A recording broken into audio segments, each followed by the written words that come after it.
Hello YouTube, this is Mr. Waste of Time 99 here.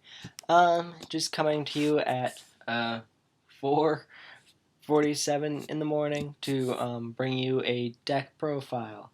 I just finished my vampire deck, so figure I show you guys that. So yeah, let's get started. Make sure you subscribe to my channel for more Magic the Gathering videos for deck profiles and openings. Alright, so let's get started. Okay, I'm just going to go on with the mythics, then the rares, and the uncommons, and then the commons, and then the land, of course. Alright, so first off, pretty much obvious choice for a vampire deck. Sorin, Lord of Innistrad. I know the camera makes it look like it's shiny, but it's actually not shiny.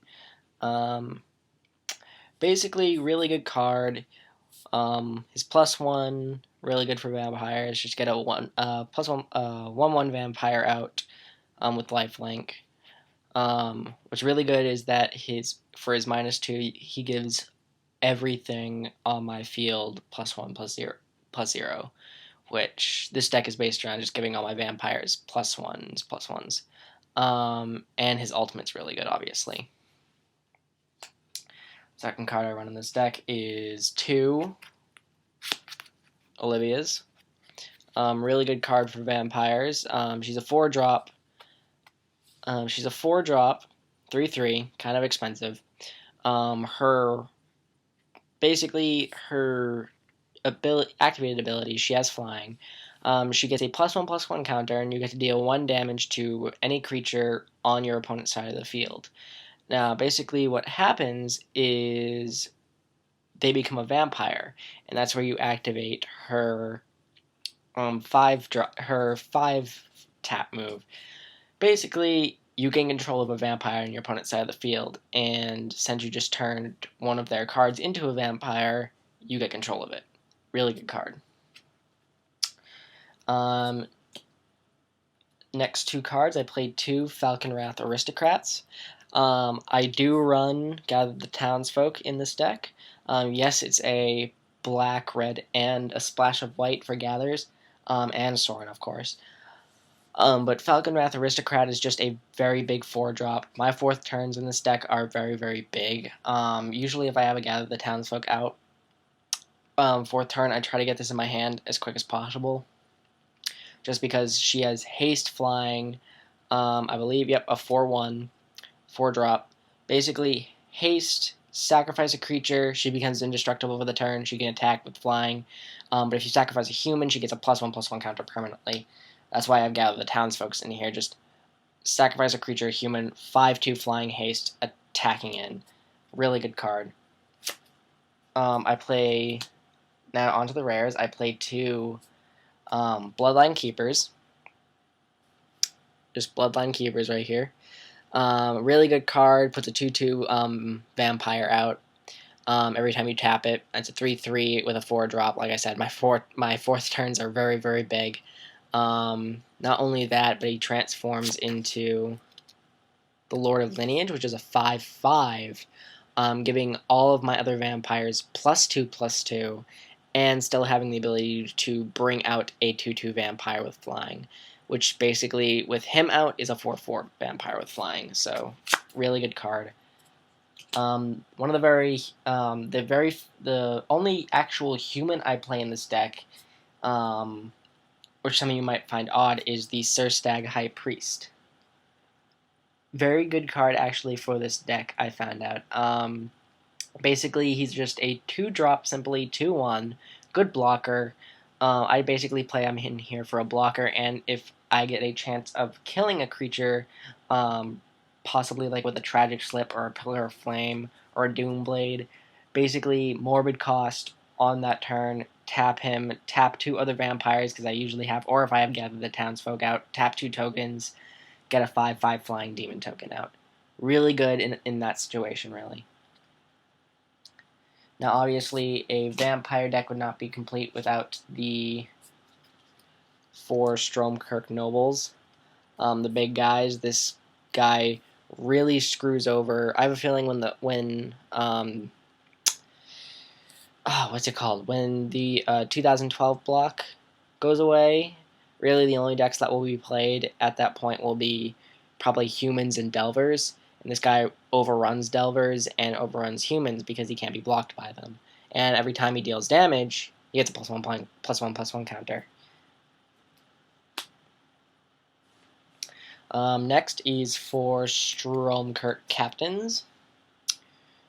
Really just a really annoying card to drop out on them on the third turn. 2/2 gives every other vampire on my side of the field +1/+1 and first strike. So basically they can block anything without dying now. So now, as long as I have this guy out with my other vampires, I do not have to worry. Another card that is very useful that a lot of people find odd that I play is Rakish Heirs, 2 of them. These 2 cards, well, this card really works well with all my other vampires. If I only have this card out, it doesn't really work well alone. I try to get this guy out when I have other vampires out. Just giving them +1/+1 whenever they deal damage. So basically, Stromkirk Noble first turn, this third turn. Stromkirk Noble already has is already a +2/+2. If Stromkirk Noble were to deal damage again, he'd be a +4/+4 with this guy.